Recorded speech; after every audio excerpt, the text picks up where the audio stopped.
Guys हम सब तो घर पे दुकान पे चाय जरूर पीता हूँ। लेकिन क्या आप लोग को पता है फैक्ट्री में चाय पत्ती कैसे बनता है? चले मैं आप लोग को आज पूरा दिखाता हूँ फैक्ट्री में चाय पत्ती कैसे बनता है।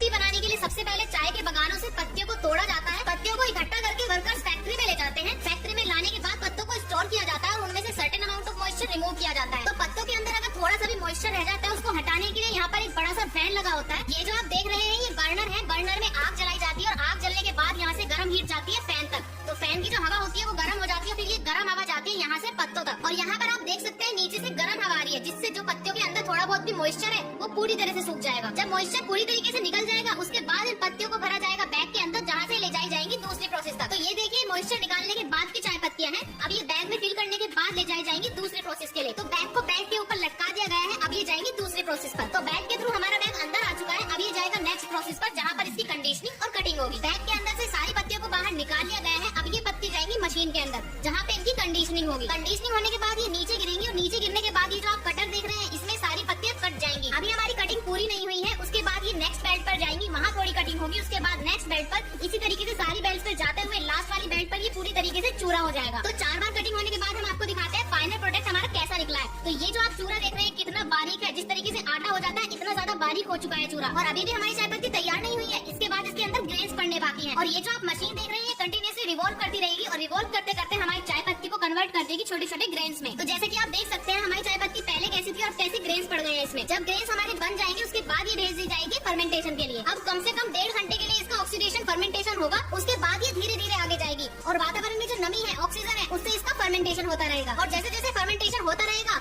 इसका कलर चेंज होता रहेगा। जैसे की आप जानते हैं पहले इसका कलर ग्रीन था, अब धीरे धीरे इसका कलर ब्राउनिश हो जाएगा। आप एक बार यहाँ देखिए इसका कलर पूरी तरीके से ब्राउन हो चुका है। और जिस तरीके से राइप एप्पल में स्मेल आती है उसी तरीके से स्मेल आ रही है इसमें। चाय पत्ती हमारी पूरी तरीके से फर्मेंट हो चुकी है। तो फर्मेंटेड चाय पत्ती हमारी कन्वेयर बेल्ट के थ्रू नेक्स्ट प्रोसेस के लिए जाएगी, जहाँ पर इसे फ्राई किया जाएगा। और ये जो सेटअप आप देख रहे हैं ये फ्रायर है और इस फ्रायर के अंदर हीट आती है इस साइड से। ये जो आप देख रहे हैं ये बहुत बड़ा ब्लोअर है और इसके अंदर काफी तेज आग जल रही है। अब ये जो आग है यहाँ से आगे जाएगी फैन तक। अब यहाँ पे बहुत बड़ा जो फैन लगा हुआ है ये यहाँ से हवा लेगा और गर्म हवा को आगे फेंकेगा, जिसमें हमारी चाय पत्ती फ्राई होंगी। तो करीब आधे से पौन घंटे के लिए चाय पत्ती को इसी तरीके से फ्राई किया जाएगा और इस तरीके से हमारी परफेक्टली चाय पत्ती तैयार की जाती है। तो ये जो आप फ्रायर देख रहे हैं ये एयर फ्रायर है, जहाँ पर हमारी चाय पत्ती को फ्राई किया जा रहा है। अब एयर फ्राइंग होने के बाद चाय पत्ती हमारी बाहर आएंगी और यहाँ आने के बाद ये हमारी चाय पत्ती तैयार हो चुकी है। लेकिन घर में जो हम चाय पत्ती यूज करते हैं वो ये वाली चाय पत्ती नहीं है। अभी इस चाय पत्ती को अलग किया जाएगा। जो चाय पत्ती हमारी तैयार हुई है वो कन्वेयर बेल्ट के थ्रू आगे जाएगी सेग्रीगेशन के लिए। चाय पत्ती आ गई इस मशीन के अंदर, जहाँ पर इसका सेग्रीगेशन किया जाएगा, सफाई की जाएगी। तो जो भी इसके अंदर गंदगी है फाइबर है वो सब कुछ क्लीन कर दिया जाएगा।